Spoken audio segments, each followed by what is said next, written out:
खौफ के कर तसल्ली दी गुलामों को कयामत तक रहे बेखौफ बंदा गौसे आज़म का खुदा के फज़ल से हम पे साया गौसे आज़म का अज़ीज़ू कर चुको तैयार जब मेरे जनाज़े को तो लिख दे ना कफन पर ना आने वाला गौसे आज़म का सलातुनिया सलाम हबीब अल्लाह अलैकुम सलातुनिया रसूल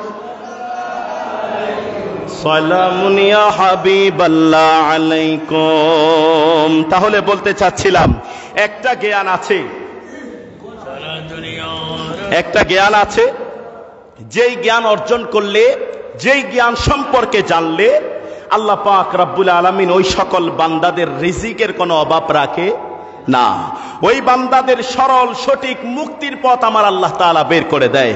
আমি বলেছিলাম, তেলাওয়াত করেছিলাম, ও যুবক বাবারা বন্ধুরা, আমার আল্লাহ পাক রব্বুল আলামিন তালাকের 1 নম্বর 2 নম্বর আয়াতে মোবারকার মধ্যে বললেন, আমার আল্লাহ তাআলা বললেন, ওমাইয়াত্তাকিল্লাহ, যার অন্তরে আমার আল্লাহর ভয় আছে, যে আল্লাহকে ভয় করে, ওই বান্দাকে ইয়াজআল লাহু মাখরাজা, আমার আল্লাহ পাক রব্বুল আলামিন মুক্তির পথ বের করে দেয়।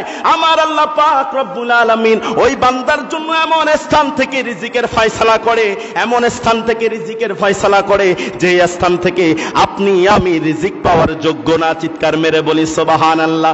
ও যুবক বাবারা বন্ধুরা, আমার আল্লাহ পাক রব্বুল আলামিন আহকামুল হাকিমিন তালাকের 4 নম্বর আয়াতের মধ্যে আমার আল্লাহ তাআলা বললেন, ওয়া মাইয়াত্তাকিল্লাহা ইয়াজআল লাহু মিন আমরিহি ইউসরা।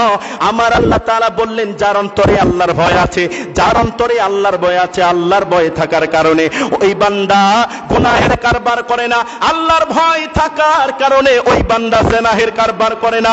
আল্লাহর ভয় থাকার কারণে ওই বান্দা মদ্যপানে লিপ্ত হয় না। আল্লাহর ভয় থাকার কারণে ওই বান্দা জিনাহের কারবারে লিপ্ত হয় না।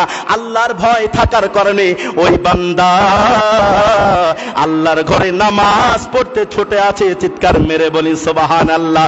ও যুবক বাবারা বন্ধুরা, আমরা যারা এখন বসেছি, খোদা কি কসম আমাদের অন্তরে আল্লাহর ভয় আছে, সেই জন্য আমরা আল্লাহ পাক রব্বুল আলামিনের ডাকে সাড়া দিয়েছি এবং হুজুর গৌসে পাকের ফয়জাত অর্জন করার আশায় আমরা ছুটে এসেছি। ঠিক কিনা বলেন?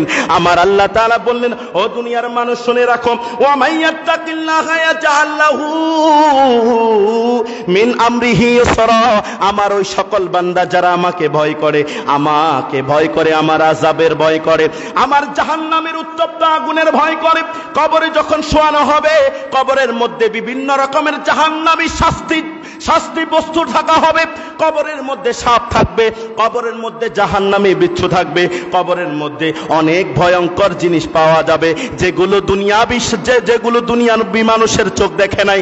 যেই সাপকে দুনিয়ার কোন মানুষের চোখ দেখে নাই, ওই জাহান্নামী বিচ্ছুকে যারা এখনো দুনিয়ার কোন মানুষ দেখে নাই, ওই কবরের মধ্যে ওই অন্ধকার গোরস্থানে তাদেরকে যখন একের পর এক শাস্তি দেওয়া হবে, ওই সকল বান্দারা সেই সকল কারণে, অন্যায়ের কারণে, জুলুমের কারণে, অন্তরের মধ্যে তাকওয়া না থাকার ফলে, অন্তরের মধ্যে আল্লাহর ভয় না থাকার ফলে, ওই বান্দা যখন তাদেরকে কবরে শোয়ানো হবে, আমার আল্লাহ পাক রব্বুল আলামিন তাদেরকে জাহান্নামের শাস্তি দেওয়ার জন্য বিভিন্ন রকমের জিনিস পাঠিয়ে দেবেন।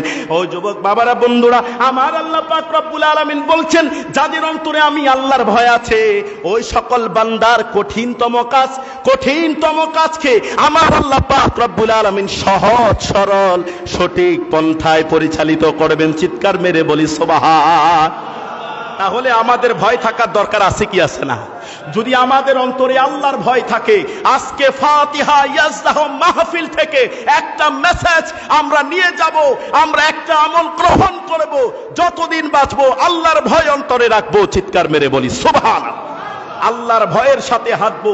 এক একটা কদম ওলি আউলিয়ায়ে কেরামরা তারা যখন একটা কদম দিতেন আল্লাহকে ভয় করতেন, একটা কদম হাঁটতেন আল্লাহকে ভয় করতেন। আল্লাহর ঘর, নিজের ঘর থেকে যখন বের হতেন তারা আল্লাহকে ভয় করে বের হতেন। চিৎকার মেরে বলি সুবহানাল্লাহ। ও যুবক বাবারা, বন্ধুরা, বিশর হাফি রাহিমাহুল্লাহ একজন বুজুর্গ ব্যক্তি ছিলেন। তিনি আল্লাহকে ভয় করতেন, তাকওয়াযুক্ত মানুষ ছিলেন, পরহেজগারী ছিলেন। মা বাবা পরিবারগণ ছেড়ে দিয়েছেন। তিনি কি করলেন? বন জঙ্গলে চলে গেলেন। বন জঙ্গলে যাওয়ার পর আল্লাহর রিয়াজতে লিপ্ত হলেন, আল্লাহর ইবাদতে লিপ্ত হলেন। লিপ্ত হওয়ার পরে তিনি যখন নামাজ পড়তেন, তিনি যখন রিয়াজত করতেন, তিনি যেই পথ দিয়ে হাঁটে আসতেন, যেই পথ দিয়ে তিনি হাঁটতেন, ওই পথ দিয়ে কখনো কোনো জীব জন্তু মলমূত্র ত্যাগ করতো না, কারণ তার অন্তরে তাকওয়া থেকেছে বলে। চিৎকার মেরে বলি সুবহান। বিশর হাফি রাহিমাহুল্লাহ তিনার অন্তরের মধ্যে আল্লাহর খৌফ ছিল, আল্লাহর ভীতি ছিল বলে যখন তিনি ইবাদত করেছে, রিয়াজত করেছে, এই রিয়াজত করার ফলে আল্লাহ পাক রব্বুল আলামিন তাকে এমন একটা জ্ঞান দান করলেন, যেই জ্ঞানের মাধ্যমে তাকে সবাই ভয় করতে শুরু করে দিল। চিৎকার মেরে বলি সুবহানাল্লাহ। তার হাঁটার পথ, আমরা যখন হাঁটি আমাদের হাঁটার মধ্যে কুকুরে প্রস্রাব করে কি করে না? জোরে বলেন না। কুকুরে প্রস্রাব করে না? কুকুরে হেগে দেয়, আমরা কিন্তু হেঁটে চলে যাই, ঠিক কিনা বলেন? আমাদের রাস্তা দিয়ে কুকুর হেগে দেয়, কুকুর মলমূত্র ত্যাগ করে। এমন কিছু বান্দা আছে যাদের হাঁটার রাস্তা দিয়ে তারা মলমূত্র ত্যাগ করতে তারা ভয় পেয়ে যায়। চিৎকার মেরে বলি সুবহানাল্লাহ। এমন কিছু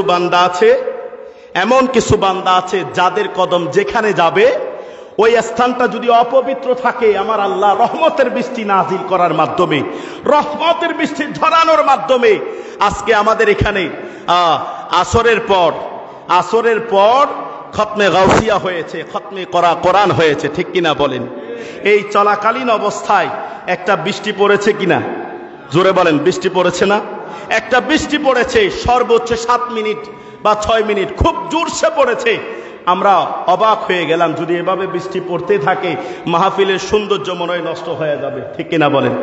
বলেছিলাম, আমরা মনে মনে ধারণা করেছিলাম যদি এভাবে বৃষ্টি হতেই থাকে তাহলে মাহফিলের সুন্দর নষ্ট হয়ে যাবে। আমরা বারবার তাকাচ্ছিলাম, বৃষ্টি এভাবে যদি পড়ে মাহফিলের সৌন্দর্য নষ্ট হবে। আশিকে রাসূল, নবী প্রেমিক, ওলি প্রেমিকরা আসতে ভয় পাবে, আসবে না, কারণ তাদের গায়ের মধ্যে ফুট লেগে যাবে, ময়লা লেগে যাবে, হয়তো তারা কাত হয়ে পড়েও যেতে পারে, ঠিক কিনা? এই ধরনের চিন্তার মধ্যে ছিলাম। কিছুক্ষণের মধ্যে দেখলাম আসমানের মধ্যে খুব সুন্দর পকপক করে আসমান আমাদের দিকে তাকিয়ে আছে, আসমান থেকে কোনো বৃষ্টি পড়ছে না। সুবহানাল্লাহ বলেন না? এই বৃষ্টির মাধ্যমে আল্লাহ পাক রব্বুল আলামিন, আহকামুল হাকিমিন, তার নেককার বান্দারা আসবে বলে আল্লাহ তাআলা এই জায়গাটাকে পরিষ্কার করেছে। শয়তানের পদার্থনাগুলোকে আমার আল্লাহ দূরে সরে দিয়েছে। এই জায়গার মধ্যে হুজুর গৌসে পাক শাহিন সাহেব বাগদাদের ফাতিহা ইস্তাহম মাহফিল হবে, সেই জন্য এই জায়গাকে আমার আল্লাহ বৃষ্টির মাধ্যমে পবিত্র করেছে। সুবহানাল্লাহ। যেভাবে তাকওয়াবান বান্দা, ইমানদার বান্দা বিশর হাফি রাহিমাহুল্লাহ তাকওয়াবান মানুষ ছিলেন, আল্লাহর ওলি ছিলেন, পরহেজগার ছিলেন। তিনি ইবাদত বন্দেগী করতেন। যেই পাশ দিয়ে হেঁটে আসতেন ওই পাশ দিয়ে কখনো মল মূত্র কোনো পশু ত্যাগ করে নাই।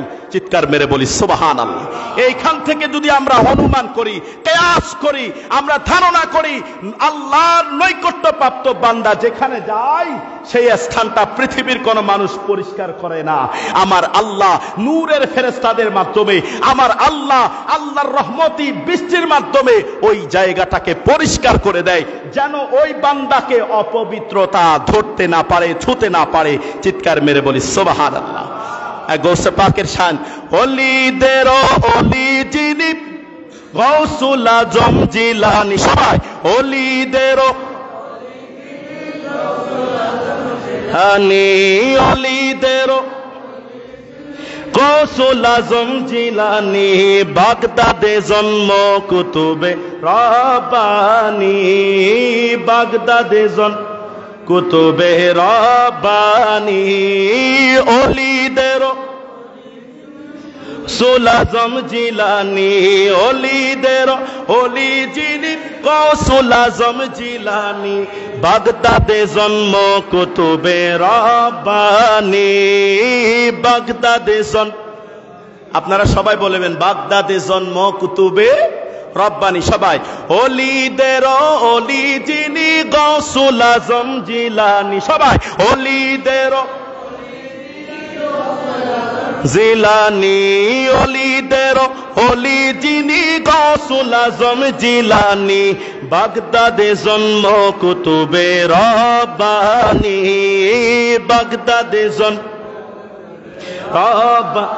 বংশ তোমার হাসান হুসাইনি তুমি হইলা মা ফাতেমার নয়নের মণি সুবহানাল্লাহ আর একটু জোরে বলেন না মারহাবা বংশ তোমার হাসান হুসাইনি তুমি হইলা মা ফাতেমার নয়নের মণি দয়ার নজর করো আমায় ও গো গৌসে সামদানি দয়ার নজর করো আমায় ও গো গৌসে সামদানি বাগদাদে জন্ম কুতুবে সবাই বাগদাদে জন্ম কুতুবে বাগদাদে জন্ম কুতুবে এবারে সবাই ওলিদের ওলি যিনি গৌসুল আজম সবাই ওলিদের আর জোরে ওলিদের ওলি যিনি গৌসুল আজম বাগদাদে জন্ম কুতুবে সবাই আওয়াজ সেই আওয়াজে হবে না আর একটু মোহাব্বতের আওয়াজে গৌসে পাকের ফয়েজ সবার দরকার আছে কি আছে না সবাই হাত তুলে বলেন দরকার আছে কি আছে না সবাই বলেন আছে কি আছে না তো সবাই আমার সাথে বলেন ওলিদের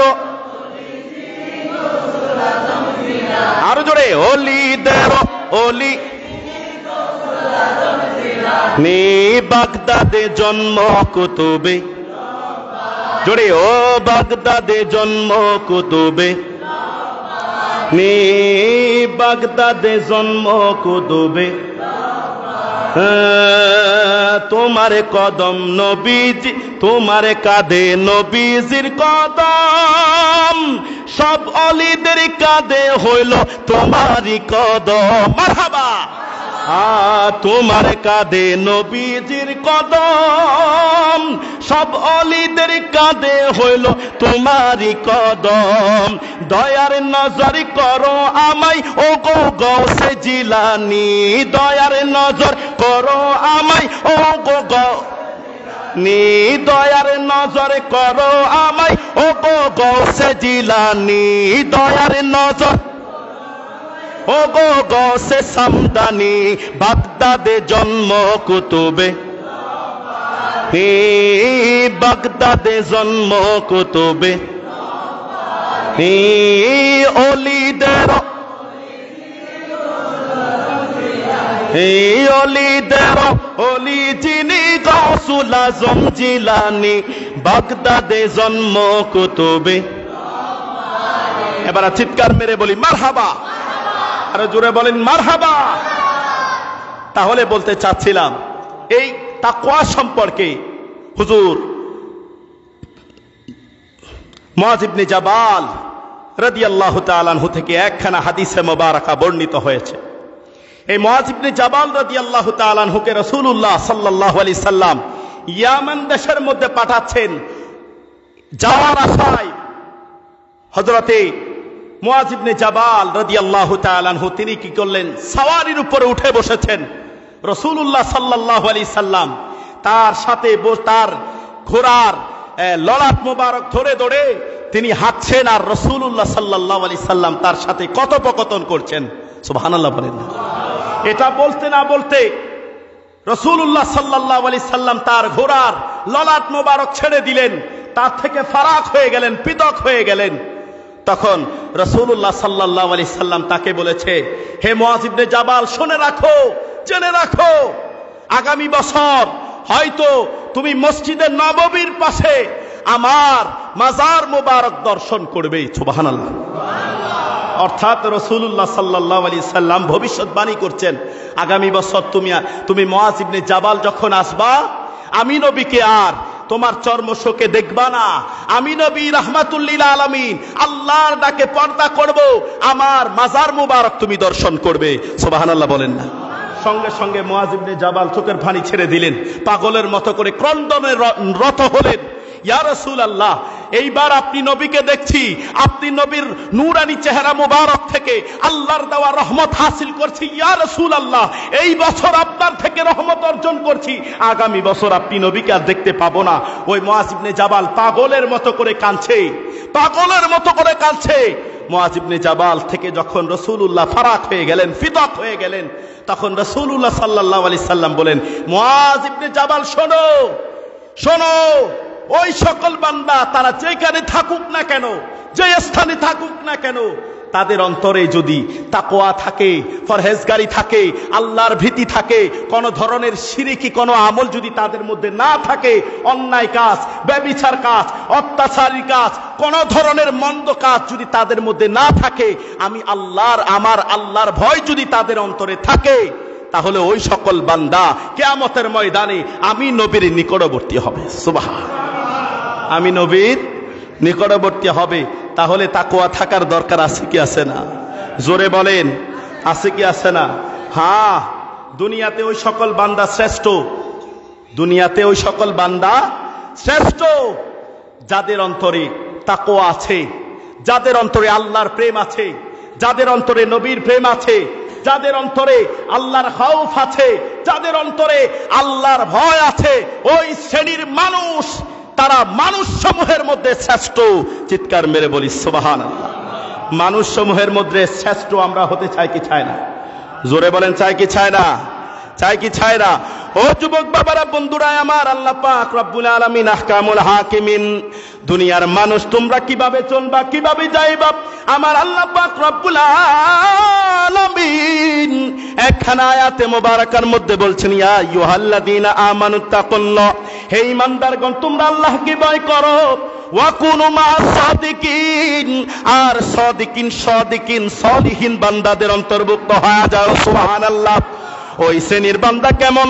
তারা দুনিয়াতে থেকে আল্লাহর নিয়ামত হরণ করেছে, আল্লাহর অফুরন্ত রহমত অর্জন করেছে, যেখানে গিয়েছে তারা সেখান থেকে আল্লাহর রহমত অর্জন করেছে। একটু জবানটা ছেড়ে বলি সুবহানাল্লাহ। আছে কি আছে না? আমার আল্লাহ সেই শ্রেণীর মানুষের শরণাপন্ন হতে বলেছে, আমার আল্লাহ তাদেরকে অনুসরণ করার কথা বলেছে। হে বান্দা, তোমরা দুনিয়াতে বিচরণ করতে পারবা না, হালাল হারাম চিনবা না। আমার আল্লাহ এই ব্যাপারে আরেকখানা আয়াতে মুবারাকা নাজিল করলেন, সূরা আনফালের 29 নম্বর আয়াত। বলেন না, সূরা আনফালের 29 নম্বর আয়াত। ও যুবক বাবারা, বন্ধুরা, আমার আল্লাহ পাক রব্বুল আলামিন বললেন, ইয়া আইয়ুহাল্লাযীনা আমানু ইন তাত্তাকুল্লাহা ইয়াজআল লাকুম ফুরকানা। চিৎকার মেরে বলি সুবহানাল্লাহ। ইয়া আইয়ুহাল্লাযীনা আমানু, হে ঈমানদারগণ, হে মুমিন বান্দা, শুনে রাখো, ইন তাত্তাকুল্লাহ, নিশ্চয় তোমরা আল্লাহকে ভয় করো, নিশ্চয় তোমরা আল্লাহর তাকওয়া অবলম্বন করো, আল্লাহকে ভয় করো, ইয়াজআল লাকুম ফুরকানা। আমার আল্লাহ পাক রব্বুল আলামিন আল্লাহকে ভয় করার কারণে, তাকওয়া অবলম্বন করার কারণে আমার আল্লাহ তাআলা আপনাকে আমাকে সত্য মিথ্যা পার্থক্যের জ্ঞান দান করবে। সুবহান। সত্য মিথ্যা কি করবে? সত্য মিথ্যা সেটা ফারাক করার জ্ঞান আমার আল্লাহ ফুরকানা দান করবে। আপনাকে আমাকে সত্য মিথ্যা, একটা সত্য একটা মিথ্যা, এটা এই কাজে গেলে আপনাকে শয়তান গ্রাস করবে, শয়তানের পথে হাঁকিয়ে নিয়ে যাবে, শয়তান আপনাকে টানতে টানতে জাহান্নামের দিকে নিয়ে যাবে। ঠিক কিনা বলেন? আল্লাহ তাআলা বলেছেন, শয়তান তোমাদের প্রকাশ্য শত্রু, শয়তানের অনুসরণ তোমরা করো না, শয়তানের পদাঙ্ক তোমরা অনুসরণ করো না, কারণ শয়তান তোমাদেরকে জাহান্নামের দিকে হাঁকিয়ে নিয়ে যাবে। আর তোমরা সত্যের পথে থাকো। সত্যের পথে যারা থেকেছে তারা ওলি আল্লাহ হয়েছে, যেখানে গিয়েছেন তারা সত্যের বীজ বপন করেছে, এবং যেখানে গিয়েছে সেখানে তারা রাসূলুল্লাহর প্রেমিক তৈরি করেছে। চিৎকার মেরে বলি সুবহানাল্লাহ। সেই জন্যই তো আমাদের অলিতে গলিতে চট্টগ্রাম এটাও আউলিয়ার দেশ বলা হয়, মদিনাতুল আউলিয়া বলা হয় এই চট্টগ্রামের দেশকে, ঠিক কিনা বলেন? যা অন্য দেশকে বলা হয় না। এই দেশের মধ্যে যেখানে যাবেন সেখানে আল্লাহর বড় বড় ওলিদের বিচরণ হয়েছে, আল্লাহর ওলি আল্লাহদের পদাঙ্ক হয়েছে। যেখানে গিয়েছেন তারা ওলি তৈরি করেছেন, ইমানদার তৈরি করেছেন, তাকওয়া যুক্ত মানুষ তৈরি করেছেন, আল্লাহর ফরহেজগারী মানুষ তৈরি করেছে, এবং তারা এক একজন এক এক স্থানের দায়িত্বপ্রাপ্ত ওলি আল্লাহ হয়ে গিয়েছেন। সুবহানাল্লাহ। দুনিয়াতে এমন কোন মানুষ নাই যে তাকওয়া ছাড়া, কোন আলেম আজ অব্দি কখনো বলেছে শুনেছেন তাকওয়া ছাড়া ওলি হওয়া যাবে? যাবে? তাকওয়া ছাড়া কখনো ওলি আল্লাহ হওয়া যাবে না। তাকওয়া লাগবে, আল্লাহ ভীতি লাগবে, আল্লাহকে ভয় করবেন। আল্লাহকে কি করবেন? ভয় করবেন। সারা জীবন আল্লাহ পাক আল্লাহর প্রিয় বন্ধু রাসূল করিম রাউফুর রহিম সাল্লাল্লাহু আলাইহি ওয়াসাল্লাম সারা জীবন তাকওয়ার বয়ান করেছে, বান্দা আল্লাহকে ভয় করো, আল্লাহর সাথে কাউকে সমকক্ষ বানিও না, এ আল্লাহর সাথে কাউকে সমকক্ষ বানিও না, শিরকের গুনাহ থেকে মুক্ত থাকো, একে অপরকে তোমরা হিংসা নিন্দায় লিপ্ত হয়ে নিজের হাতকে রক্তে রঞ্জিত করো না। চিৎকার মেরে বলি সুবহানাল্লাহ। 7 শ্রেণীর মানুষ কাল কিয়ামতের ময়দানে আমার আল্লাহর আরশের ছায়ার নিচে থাকবে। সুবহানাল্লাহ। কয় শ্রেণীর মানুষ বলেন না? কয় শ্রেণীর মানুষ? 7 শ্রেণীর মানুষ। কিয়ামতের ময়দানে মানুষ যখন দিক বেদিক ছোটাছুটি করবে, মানুষ যখন সাহারার আশা থাকবে, মানুষ যখন পাগলের মতো ছোটাছুটি করবে, মানুষ যখন ঘামের সাগরের মধ্যে হাবুডুবু খাবে, সেই সময় 7 শ্রেণীর মানুষ, 7 দল আল্লাহ পাক রব্বুল আলামিন আহকামুল হাকিমিনের আরশের ছায়ার নিচে থাকবে। চিৎকার মেরে বলি সুবহানাল্লাহ। যাদের চেহারা মোবারক থেকে আল্লাহর রৌশনি প্রকাশিত হবে, যাদের বক্ষ মোবারক থেকে রাসূলুল্লাহ নূর বের হবে, যাদের মাথা পা থেকে পঞ্চ ইন্দ্রিয় থেকে হুজুর গৌসে পাকের ফয়েজ প্রকাশিত হবে। চিৎকার মেরে বলি সুবহানাল্লাহ। তাহলে ওই 7 শ্রেণীর মানুষের মধ্য থেকে অন্যতম একজন হলো আল ইমামুল আদিলা। আল ইমামুল আদিল অর্থাৎ ন্যায় পরায়ণ শাসক। যেই শাসক সমাজের মধ্যে ন্যায় প্রতিষ্ঠা করে, ন্যায়ের বীজ বপন করে, যেই শাসক সমাজের মধ্যে অন্যায় কাজগুলোকে দূরীভূত করে, অন্যায় বীজগুলোকে উপড়ে ফেলে, অন্যায়কে চিরতরে ধ্বংস করে দেয়, জুলুম অত্যাচার ব্যভিচারগুলোকে চিরতরে বিদায় করে দেয়, ওই ন্যায়পরায়ণ শাসক কিয়ামতের ময়দানে যারা সারা জীবন অন্যায়ের বীজ বপন করেছে, অন্যায় করেছে, জুলুম করেছে, ব্যভিচার করেছে, সারা জীবন যারা রিয়ার কাজে লিপ্ত ছিল, জেনার কাজে লিপ্ত ছিল, মন্দ কাজে লিপ্ত ছিল, কিয়ামতের ময়দানে ওই সকল শ্রেণীর মানুষগুলো মাথা ঝোঁকানো থাকবে। আর ওই ন্যায়পরায়ণ শাসক আল্লাহর আরশের ছায়ার নিচে থাকবে। চিৎকার মেরে বলি সুবহান। আমরা ন্যায়পরায়ণ শাসক হতে চাই কি চাই না? জোরে বলেন না। ওয়াশাবুন আশাফি ইবাদাতি, ওই সকল বান্দা, দ্বিতীয় শ্রেণীর বান্দা হলো যারা সারা জীবন ইবাদতের মধ্যে বড় হয়েছে। সুবহানাল্লাহ। সারা জীবন ইবাদতের মধ্যে বড় হয়েছে, নামাজ পড়েছে, ইবাদত বন্দেগী করেছে, সৎ কর্ম করেছে। বিশেষ করে হযরতে অত্র মাহফিলের ব্যবস্থাপনা করেছেন জনাব আব্দুল আজিজ সাহেব। তিনার আব্বা থেকে শুরু করে, তিনার আব্বাজান থেকে শুরু করে আজ অব্দি 36তম এই ফাতিহা ইয়াজদাহুম মাহফিল তিনার নিজ প্রচেষ্টায় তিনি করে যাচ্ছেন। চিৎকার মেরে বলি সুবহানাল্লাহ। ঠিক কিনা বলেন? ঠিক কিনা? নিজ প্রচেষ্টায়, কারো থেকে 1 টাকা নেয় না, কারো থেকে হাত পাতায় না। ঠিক কিনা বলেন? কারো থেকে কালেকশনের প্রয়োজন হয় না, নিজ প্রচেষ্টায় তিনার আব্বা করেছে এবং সারা জীবন আজকে 36তম তিনি করে যাচ্ছেন। আল্লাহ পাক রব্বুল আলামিন এই শ্রেণীর মানুষগুলো কিয়ামতের ময়দানে যারা সৎকর্ম করেনি, যাদের অন্তরের মধ্যে আমার আল্লাহ মোহর মেরে দিয়েছেন, খাতামাল্লাহু আলা কুলুবিহিম ওয়া আলা সামিইহিম ওয়া আলা বাসারিহিম, ওই সকল ওই মাকামের মানুষগুলো তারা কিয়ামতের ময়দানে ভালো শুনেছে, ভালো করেনি, ভালো দেখেছে, ভালো কাজে লিপ্ত হয়নি, ওই সকল বান্দাগুলোর মাথা ঝোঁকানো থাকবে। আর যারা সারা জীবন আল্লাহর ইবাদতের মধ্যে লিপ্ত ছিল, আল্লাহর ইবাদতের প্রকাশ ঘটিয়েছে, কিয়ামতের ময়দানে তারা আল্লাহর আরশের ছায়ার নিচে থাকবে। চিৎকার মেরে বলি সুবহানাল্লাহ। তাদের কোনো টেনশন থাকবে না। তাহলে কয় শ্রেণী? 2 শ্রেণী। তৃতীয় নাম্বার হলো ওই শ্রেণীর মানুষ যারা সারা জীবন মসজিদের সাথে তাআল্লুক রেখেছে, মসজিদের সাথে সম্পর্ক রেখেছে, মসজিদের সাথে সম্পর্ক রেখেছে, মসজিদকে আল্লাহর ঘরকে ভালোবেসেছে, আল্লাহর ঘরকে মহাব্বত করেছে, আল্লাহর ঘরের জন্য চিন্তা করেছে, টাকা দিয়ে, পয়সা দিয়ে, শ্রম দিয়ে, বুদ্ধি দিয়ে নিজে করেছে, আরেকজনকে আল্লাহর ঘরে সহযোগিতা করার সেই পথ দেখিয়ে দিয়েছে। চিৎকার মেরে বলি সুবহানাল্লাহ। আচ্ছা, আপনাদেরকে একটা প্রশ্ন করি, এই যে আমরা আল্লাহর ঘরে দান করছি, এটা কি আল্লাহ খায়? কথা বলে না। এই টাকা কি আল্লাহর প্রয়োজন হয়? জোরে বলেন না। এই টাকা আল্লাহর প্রয়োজন হয়? আল্লাহর প্রয়োজন হয় না।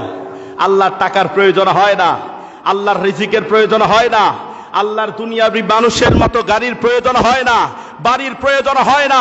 আমার আল্লাহ সমগ্র কিছুর সৃষ্টি, সৃজনকারী, যিনি সৃজন করেন তার কিছুর প্রয়োজন হয় না। আমার আল্লাহর সাথে পৃথিবীর কোনো কিছুর তুলনা হবে? এটা মানে কি? তাহলে জুমার দিন যে কালেকশন করা হয়, যেই টাকা, যেই দান আপনারা করে থাকেন, 1 টাকা থেকে 100 টাকা পর্যন্ত যারা দান করেন, এই টাকা কি আল্লাহর প্রয়োজন হয়? না। এই টাকা আপনি আমি দান করছি, দান করার একটা ট্রেনিং, দান করার কি একটা ট্রেনিং। আমরা অনেকে দান করতে জানি না, আল্লাহর ঘরে দিতে জানি না, মানুষদেরকে খাওয়াতে জানি না। এটা একটা ট্রেনিং। আজকে আপনি 100 টাকা দিলেন, আপনার সন্তানকে আপনি দেখাবেন, বাবা তুমি যতদিন বড় হবা এভাবে আল্লাহর ঘরে দান করবা, আল্লাহর ঘরে দিবা, মানুষদেরকে ভালো, মানুষের সাথে ভালো ব্যবহারে কথা বলবা, গরিব দুঃখী অসহায়দের, মুসলিম বান্দাদের পাশে দাঁড়াবা। কারণ 3 শ্রেণীর মানুষের হাতের উপরে কোনো পর্দা থাকে না। 1 নাম্বার হলো পিতা মাতা, মায়ের হাতের উপরে কোনো পর্দা থাকে না। মায়ের সাথে আমরা কখনো অন্যায় করতে পারি না, মাকে কখনো গালমন্দ করতে পারি না, মাকে কখনো গালমন্দ করতে পারি না। কারণ মাকে গালি দিলে আমার আল্লাহর আরশ কেঁপে ওঠে। চিৎকার মেরে বলি সুবহানাল্লাহ। আর মজলুম বান্দা, যারা মুসলিম সমাজের মধ্যে, বর্তমান সমাজে মুসলিম আলেম ওলামা, কারণ আলেম ওলামার যেখানে যায় সেখানে আলেম ওলামারা সর্বদিক দিয়ে অর্থনৈতিক জীবন, পারিবারিক জীবন, রাষ্ট্রীয় জীবন, সর্বক্ষেত্রে আলেম ওলামারা মুসলিম। ঠিক কিনা বলেন? এই আলেম ওলামার পাশে থাকার দরকার আছে কি আছে না? তাদেরকে সাহায্য সহযোগিতা করবেন, ভালোবাসা দিবেন।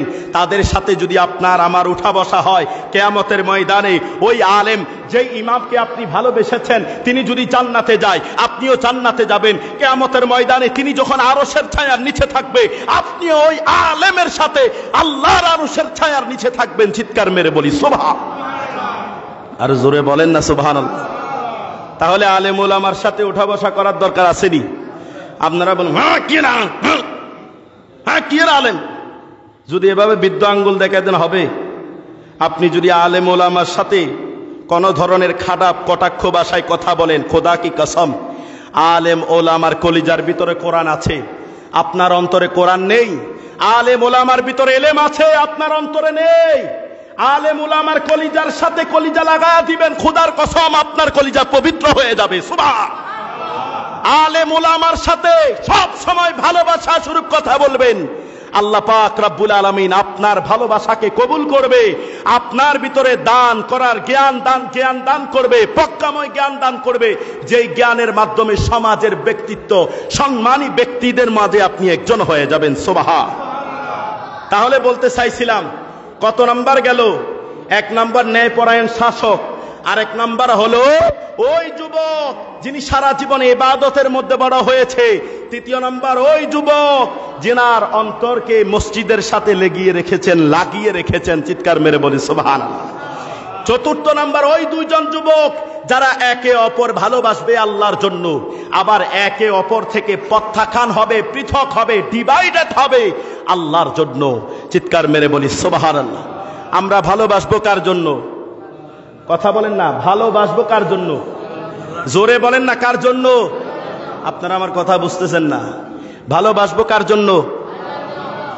ভালোবাসা প্রত্যাখ্যান করব, সরিয়ে দেব, ডিভাইডেড করব, পৃথক করব কার জন্য? আল্লাহর জন্য করবেন সবকিছু। আপনার উঠা বসা, ঘুম, চাল চলন সবকিছু আল্লাহর জন্য যদি হয়ে যায়, আল্লাহ তাআলা সর্বক্ষেত্রে বারাকাত দান করবেন। সুবহানাল্লাহ। তাহলে বারাকাত পেতে চায় কি চায় না? জোরে বলেন, চায় কি চায় না? তারপরে কত নাম্বার গেল? চতুর্থ নাম্বার। পঞ্চম নাম্বার হলো সুন্দরী রমণী দেখার পরে আপনি জানাহের কারবারে লিপ্ত হতে পারবেন না। ওই সুন্দরী রমণী এমনও আছে, হয়তো সম্ভ্রান্ত ফ্যামিলির মেয়ে, আপনাকে খারাপ কুধারণা দিয়ে, আপনাকে সৌন্দর্য দেখিয়ে আপনাকে খারাপের কাজে লিপ্ত করবে, ডাকবে, কিন্তু আপনি যেতে পারবেন না। আপনি না গিয়ে যদি আল্লাহকে ভয় করে যদি সেখান থেকে সরে আসতে পারেন, তাহলে আপনি কিয়ামতের ময়দানে যেই সকল যুবক সুন্দরী রমণীর পিছনে ছোটাছুটি করেছে, জানাহের কারবারে লিপ্ত ছিল, নিজের ধন দৌলত সব কিছুকে জানাহের কারবারে লিপ্ত করে নিজেকে খারাপ বানিয়েছেন, মন্দ বানিয়েছেন, ওই শ্রেণীর মানুষ কাল কিয়ামতের ময়দানে মাথা ঝুঁকানো থাকবে। এবং ওই শ্রেণীর মানুষ যারা সুন্দরী রমণী দেখে অন্যায় জানাহের কারবারে লিপ্ত হয়নি, তারা কিয়ামতের ময়দানে আল্লাহর নূরানি, আল্লাহর রহমতি ছায়ার তলে তারা থাকবে। চিৎকার মেরে বলি সুবহান। থাকতে চায় কি চায় না? একটু দুরূদ শরীফ পড়ি। আল্লাহুম্মা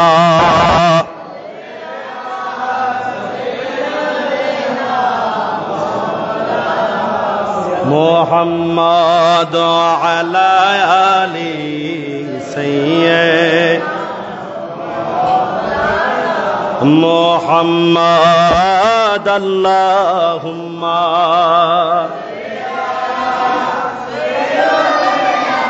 মাওলানা মুহাম্মাদ আলা সাইয়্যিদিনা মাওলানা মুহাম্মদ। এই সকল 7টা বিষয় সম্পর্কে আমাদের জ্ঞান রাখা দরকার আছে কি আছে না বলেন? যদি এই সকল বিষয় আদি সম্পর্কে আপনি জ্ঞান রাখেন, তাহলে কিয়ামতের ময়দানে এগুলোকে অনুসরণ করবেন, অনুকরণ করবেন, সদা সর্বদা সব সময় এই অনুযায়ী চলবেন। তাহলে আপনি কিয়ামতের ময়দানে আল্লাহর আরশের ছায়ার নিচে থাকবেন। আল্লাহ তাআলা আপনাকে দয়া করবে, মায়া করবে, আপনার প্রতি দয়া করে আল্লাহ পাক রব্বুল আলামিন আপনাকে জান্নাতে প্রবেশ করিয়ে দিবেন। চিৎকার মেরে বলি সুবহানাল্লাহ। আমরা জান্নাতে প্রবেশ হতে চাই কি চাই না? সোনার মদিনা বহু দূরে, প্রাণের মদিনা বহু দূরে, কিন্তু মদিনাওয়ালা আমার অন্তরে, কিন্তু মদিনাওয়ালা আমার।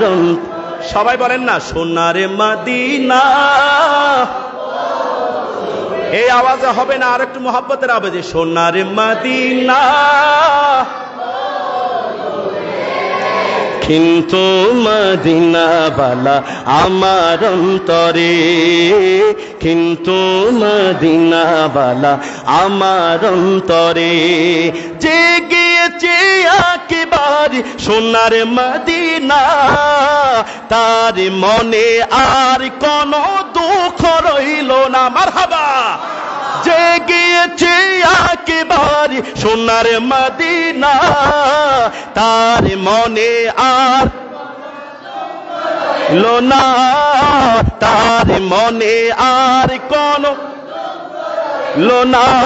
আমার অন্তর জুড়ে মদিনায় আছে রে, মদিনা বলে জিকির করি রে, মদিনা সোনার মদিনা, প্রাণের মদিনা বহু দূরে, কিন্তু মদিনাওয়ালা আমার অন্তরে, কিন্তু মদিনাওয়ালা আমার অন্তরে। রাসূল তুমি শুনো গো মোদের ফরিয়াদ, চুমু খেতে বাড়িয়ে দাও নূরানি হাত। মারহাবা। রাসূলুল্লাহ এই মুহূর্তে যদি নূরানি হাত মোবারক বাড়িয়ে দেয়, আমরা নবীর হাতে চুমা খেতে চাই কি চাই না? জোরে বলি চাই কি চাই না? রাসূল তুমি শোনো গো আমার ফরিয়াদ, চুমু খেতে বাড়ি নিহাত, চুমু খেতে বাড়ি নিহাত, আমার অন্তর জুড়ে মদিনায় আছে রে, অন্তর জুড়ে মদিনায় আছে রে, মদিনা মদিনা বলে জিকির করি রে, সোনার মদিনা কিন্তু মদিনাওয়ালা আমার অন্তরে, কিন্তু মদিনাওয়ালা আমার অন্তরে। একবার চিৎকার মেরে বলি মারহাবা। আর একটু জোরে বলেন মারহাবা। অনেক আলোচনা, কিন্তু উলামায়ে কেরামের হাজিরি অনেক বেশি, ঠিক কিনা বলেন? আসলে এতক্ষণ পর্যন্ত যা কিছু বলেছি আল্লাহ তাআলা আমাদের সবাইকে আমল করার তৌফিক নসিব করুক। এই সমাজের মধ্যে তাকওয়ার মতো জ্ঞান দরকার আছে কি আছে না? জোরে বলেন আছে কি আছে না? ওলি আল্লাহ হতে হলে তাকওয়ার প্রয়োজন হবে। ওলি আল্লাহ হতে হলে মুমিন বান্দা ইমানদার হতে হলে তাকওয়ার জ্ঞান দরকার আছে কি আছে না? আল্লাহকে ভয় করবেন, আল্লাহকে ভয় করলে আল্লাহ রিজিকের ফয়সালা করবেন, মুক্তির পথ বের করে দিবেন। পৃথিবীর কোন মানুষ আপনাকে আমাকে মুক্তির পথ বের করে দিতে পারে না, একমাত্র আমার আল্লাহ আপনাকে মুক্তির পথ বের করে দিবে, রিজিকের ফয়সালা করে দিবেন। চিৎকার মেরে বলি সুবহান। এই তাকওয়া যার মধ্যে আছে আল্লাহ তাআলা তাকে সত্য মিথ্যার জ্ঞান দান করবে। আপনি সমাজের মধ্যে চলতে গেলে, হাঁটতে গেলে, যখন কোন মানুষের সাথে কথা বলবেন, ওই মানুষটা কি মিথ্যা বলছে নাকি সত্য বলছে, এই জ্ঞান আপনার ভিতরে তাকওয়ার জ্ঞান থাকার কারণে আমার আল্লাহ ওই জ্ঞান আপনাকে দান করবে। তখন আপনি শোনার সাথে সাথে সত্য মিথ্যাকে সুন্দরভাবে, যেভাবে আপনার চেহারা আয়নার মধ্যে দেখলে আপনার সুন্দর চোখ দেখা যায়, দাড়ি দেখা যায়, মুখ দেখা যায়, আপনি তদ্রূপ সত্য মিথ্যাগুলোকে আয়নার মতো দেখবেন। সুবহান। দেখতে চায় কি চায় না? আরেকটা মেসেজ দিয়ে যায়, সব সময় আমরা পীরের গোলামি করব, গর্ব করতে চায় কি চায় না? বলেন না চাই কি চায় না? पंजतन गुलामी चाहे कि चाहे ना। मैं तो पंजतने का गुलाम हो, मैं तो पंजतने का गुलाम हो, मैं तो पंजतने का गुलाम, मैं गुलाम इब्ने गुलाम हूँ, मैं तो पंजतने का गुलाम हो। सबाई चित्कार मेरे बोली मारहाबा, और जोले बोलें मारहाबा। যাক আমাদের মাঝে এসে উপস্থিত হয়েছেন, আমি আর দীর্ঘায়িত করছি না। আমাদের মাঝে অনেকক্ষণ আগে আমাদের অত্র মাহফিলের প্রধান বক্তা হযরতুল আল্লামা আলহাজ মাওলানা মোহাম্মদ এনামুল হক এনাম আল কাদিরি মাদাজিল হুলালি তিনি এসে উপস্থিত হয়েছেন, এতক্ষণ পর্যন্ত বসে আছেন। আমি তিনার সামনে বসে কিছু আলোচনা করেছি। আমি তিনার কাছে ক্ষমা সন্তুষ্টির দৃষ্টিতে তাকার জন্য আমি অনুরোধ করছি। কারণ বড় ভাইয়েরা, বড় হুজুররা যখন যেখানে থাকে ওই স্থানে ছোট মানুষের কোনো মূল্য থাকে না। কারণ বড় সমুদ্রের মাঝে একটা সাধারণ পুকুরের কোনো মূল্য যেমন থাকে না, একটা মাহফিলের মধ্যে ছোট বক্তা আর বড় বক্তার মাঝে কিছু ফারাক থাকে, থাকে কি থাকে না? বলেন না, থাকে কি থাকে না? সেই জন্য বলছি, যা হবে যা বলেছি কোরআন এবং হাদিস থেকে বলার চেষ্টা করেছি, একটাও নিজের থেকে বানানোর চেষ্টা করিনি। আল্লাহ তাআলা আমাদের সবাইকে আমল করার তৌফিক নসিব করুক। সকলে বলি আমিন। আপনারা সকলে বলেন আমিন, আর জোরে বলেন না। যাক, হুজুর এসে উপস্থিত হয়েছেন। আমার পূর্বে আমার পূর্বে সাতবাড়িয়া শাহ আমানত রহমতুল্লাহ আলাই দাখিল মাদ্রাসার সম্মানিত সুদক্ষ আরবি প্রভাষক বিশিষ্ট আলেমে দ্বীন হযরতুল আল্লামা আলহাজ মাওলানা রমিজ আহমদ সমদি মাদাজিল হুল আলী হুজুর খুব সুন্দর করে ওলি আউলিয়ার শান, গৌসে পাকের কারামত খুব সুন্দর করে চমৎকার অনেক অনেক সুন্দর সুন্দর মানকাবাতের মাধ্যমে আমাদেরকে সুন্দর ভাষায়, স্বাভাবিক ভাষায়, ভালোবাসার ভাষায় আলোচনা করেছেন। আল্লাহ তাআলা হুজুরের হায়াতের মধ্যে হায়াতে হিজরি নসিব করুক। সকলে বলি আমিন। যাক, আমাদের মাঝে সভাপতিত্বের আসন অলঙ্কিত করেছেন হাজীগাঁও দরবার শরীফের সম্মানিত পীর সাহেব কেবলা পীরে তরিকত আলহাজ মৌলানা সৈয়দ নুরুল আমিন আল কাদরি মাদাজিল হুল আলী হুজুর বসে আছেন, আর আমাদের মাঝে বসে বসে রওশন ছড়াচ্ছেন। চিৎকার মেরে বলি মারহাবা। এখন আর দীর্ঘায়িত করছি না, আমাদের এখানে আমাদের মাঝে এসে উপস্থিত হয়েছেন হযরতুল আল্লামা মাওলানা রবিউল হাসান দাইমি মাদ্দাদিল হুল আলী এসে উপস্থিত হয়েছেন। অসংখ্য ওলামায়ে কেরাম এসেছেন। আমি তার বড় সবার কাছে ক্ষমা সন্তুষ্টির দৃষ্টিতে তাকানোর জন্য আমি সবিনয় অনুরোধ করছি। এখন আমি এই মুহূর্তে আলোচনা সমাপ্ত করছি। ওয়া আখির দাওয়ানা আলহামদুলিল্লাহি রাব্বিল আলামিন। আসসালামু আলাইকুম ওয়া রাহমাতুল্লাহি ওয়া বারাকাতুহু। মারহাবা মারহাবা।